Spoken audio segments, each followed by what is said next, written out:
So it is the best time of year, my friends. It is National Hood Week, so make sure your hood up is right now when you're watching this. Otherwise, what the flub are you doing? And also, something's going on called the Royal Rumble. I am, of course, joking. The Royal Rumble is the best time of the year. And because we are nerds and we are geeks, which is a good thing, by the way, we have to take our nerd geek brains and have a look at the internet and try and figure out what's going to happen. I tell you, because it is the Rumble, there is a lot of rumors. So let's try and figure it out. And of course, this kicked off yesterday. Well, it's been kicking off for the last few weeks. But Stephanie McMahon was on the Pat McAfee show, and she was like, oh my gosh, there is going to be so many surprises. And hey, I don't know all of them. So I did some maths, which means there has to be at least 2 surprises, because then she would know one, but she wouldn't know the other one.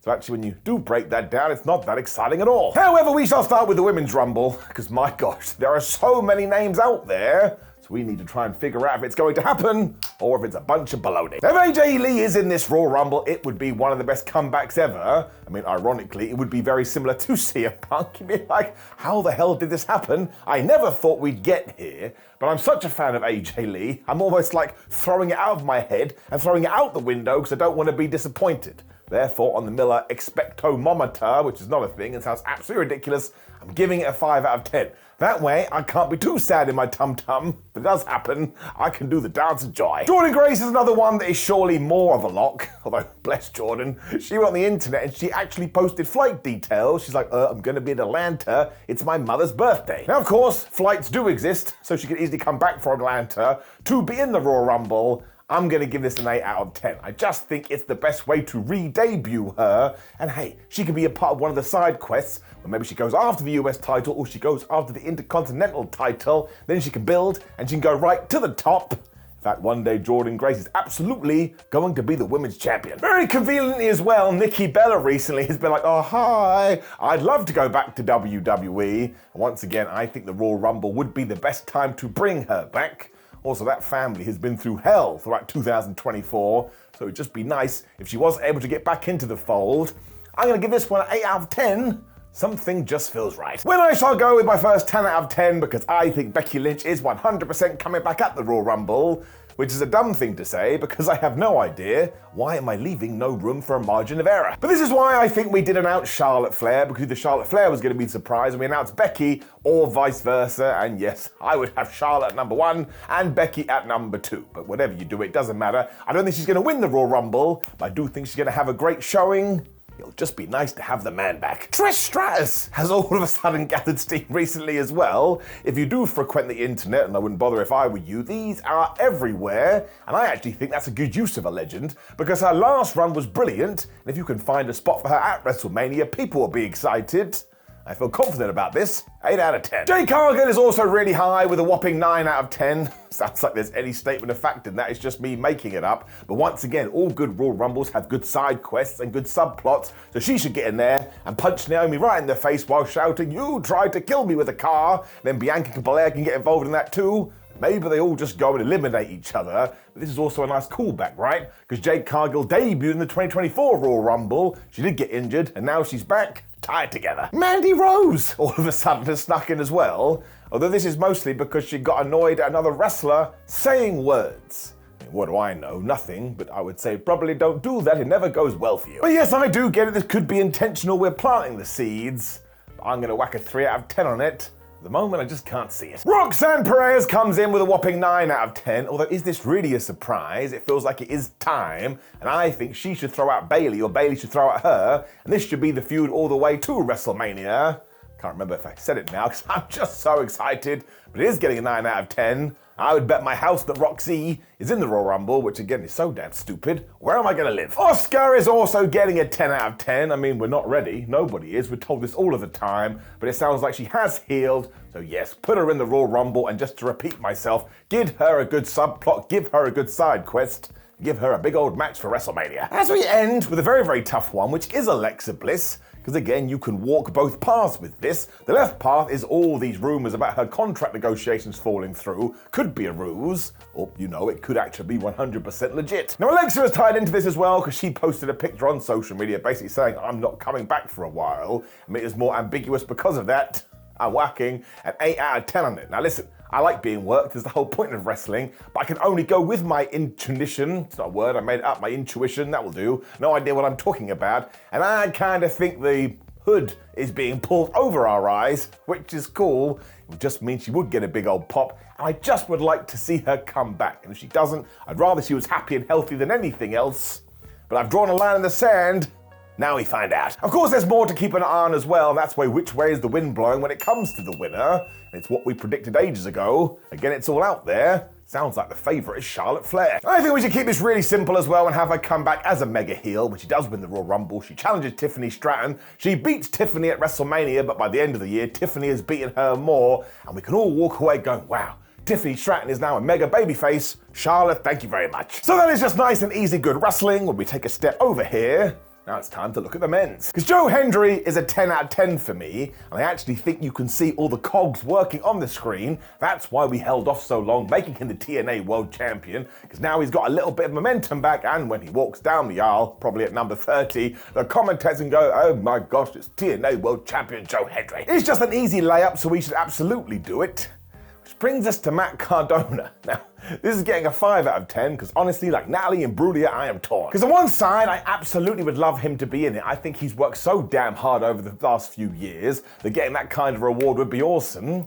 Then over here, I don't know, man. It doesn't feel like it's in the stars. So yes, I am starting to ponder this, but I personally would love it. And it's the same for Chris Masters, who also recently said, I would love to come back to WWE. But he seemed to kind of poo-poo this. So that one's getting a 3 out of 10. And of course, there's Repo Man. I mean, I can only give it a 1 out of 10 on the expectation-mometer, because it's never going to happen. But if I don't believe, nobody else is. Big E, very sadly, is also going to get a 2 out of 10. But again, when I search my feelings, it just doesn't feel like this is going to add up in January or February 2025. And the New Day haven't really referenced it at all. Don't get me wrong. It would be one of the greatest moments in WWE history. This is another guy, though, I just wanted to be healthy and happy, and I just want him to live an ordinary life, or a happy life, I should say. So yeah, I am giving it a 2 out of 10, but that's not because I don't want it. In fact, I probably want it more than anything else we're talking about today. Omos is another guy that we do have to throw in there, because recently he had a really small excursion to Noah, and we all thought he was going to be out of Japan for ages, and all of a sudden he said, nope, I'm coming back to WWE. The rumor is he is also out there in Indianapolis, so the question is, do we put him in there so people can go, oh my gosh, he's so big? Or is he actually going to have a plan for WrestleMania? So this one is a 5 out of 10, but listen, I am an Homo sapien. I love this guy, and he is just the definition of less is more. I don't need to see Omos doing Hurricane Ranas. Just let me go, oh my gosh, you are so tall, that he can punch somebody in the face. Dolph Ziggler or Nick Nemeth, of course, is being chatted about, but I'm just going to give it a 1 out of 10. He only recently left the WWE. I don't think there's any worth on either side of him coming back right now. And now Aleister Black is getting a 1 out of 10 too, because my friends, I know you want it, I want it as well, but I'm pretty sure his AEW contract doesn't expire till late February at the earliest, and unless WWE wants a lawsuit, which they don't, by the way, we're just gonna have to hold fire. AJ Styles is an absolutely wonderful one, because a few weeks ago I went, it's not gonna happen. Then all of a sudden that chat was back, and apparently he is good to go from that horrible injury he suffered. So please, man, give this to me. I have missed AJ Styles, and again, that wound looked horrible. So I feel confident now. I am gonna do a switcheroo. 8 out of 10. Ricky Starks is a 1 out of 10 for the same reasons as Malachi/Aleister Black. I don't think his contract is up for the spring, and that one has been so controversial. Everybody is going to play it by the book. I also think Randy Orton is probably a surefire bet, and actually he could be all over this Royal Rumble, because he could interfere in Cody Rhodes versus Kevin Owens in the ladder match, screw over Kevin Owens. When he comes out in the Rumble, and Kevin Owens goes nope, and he walks out and throws Randy Orton out, then all of a sudden you could do that match at WrestleMania. Sounds good to me. 8 out of 10. When we finish with The Rock. Now, if you had asked me a few weeks ago before the Netflix debut, I probably would have whacked a 9 on this. Now it gets a 2. Don't get me wrong, he would get a mega pop and people would enjoy it, don't pretend otherwise. But I don't even see how he'd fit into this one. The whole thing's gone totally off the rails in the best possible way. It could be the most stacked Rumble ever. And speaking of that, it does make the winner so hard to call that I'm sticking to my guns, and I am going to say CM Punk. But look at all the people that could win. Of course, you have CM Punk, Drew McIntyre, Seth Rollins, Roman Reigns, John Cena, Sami Zayn, Jey Uso. I mean, they're out of nowhere, but you could do it. So anyone there could be victorious, but the reason I am going for Punk is because just in the way that wrestling works, this could be the last year where he does get to win a Royal Rumble and then go on to main event night 1 of WrestleMania. At least that's what I predicted. And again, there's a lot of chatter out there to continue to use that word. That's what we are gonna do. So let's keep it simple, stupid. Kiss. And yeah, sure, you could also have Roman Reigns win the Rumble when all of a sudden CM Punk goes, oh, hi, Paul Heyman, I'm cashing in my favor. But at the same time, maybe CM Punk's favor is when he faces Roman Reigns, Paul Heyman has to side with him. Once again, I did have that in my brain for a while. All of a sudden, everybody else is talking about it. And that could actually tie in as well, because there's also this wonderful fantasy booking that Sami Zayn could win the Royal Rumble, and Kevin Owens could defeat Cody Rhodes, which means at WrestleMania, we could do Kevin versus Sami for the WWE Championship. Now listen, look into my eyes, as a theme song would go. I would be so happy if that happened, and I would probably have water coming out of my seeing devices. But yeah, given how stacked WWE is at the moment, I think that's going to happen. And no, yes, I know there's a rumor out there right now saying that, oh my gosh, the Royal Rumble is going to be 40 people. I don't think that's true, and I would imagine it comes from the Jordine Grace Chris Van Vliet interview she just did, where she said this, but then also said, man, I got worked by one of those stupid accounts on the internet. Happens to me all the time. They always look real, I do a double take. Makes me feel like an idiot. I just think it would be a bad idea anyway, because the number 30 is perfect. Once again, it just comes down to basic maths. 25 doesn't feel like enough people, and 35 feels like too many people. Royal Rumbles aren't good and bad because there's only 30 people in it. It's the way you structure them. And once again, it is the subplots. I don't think we should ever flub with that. It'd be a terrible idea. And also, guess that DIY are going to hold on to the tag team championships because it's just too soon to switch them back. But yeah, when it comes to them versus the Motor City Machine Guns, even with everything else on this card, well, they could possibly steal the show. They're literally that good. Other than the world title match, though, you probably are only going to get 4 matches on this card, which I have no problem with. It's what we did in 2024 too. But you know the Rumbles, at the very minimum, are going to be 60 minutes. And even then, you would be rushing. So you may as well sit your tush in your chair and enjoy the ride. I do think Cody is going to win that match as well and go on to WrestleMania to take on John Cena.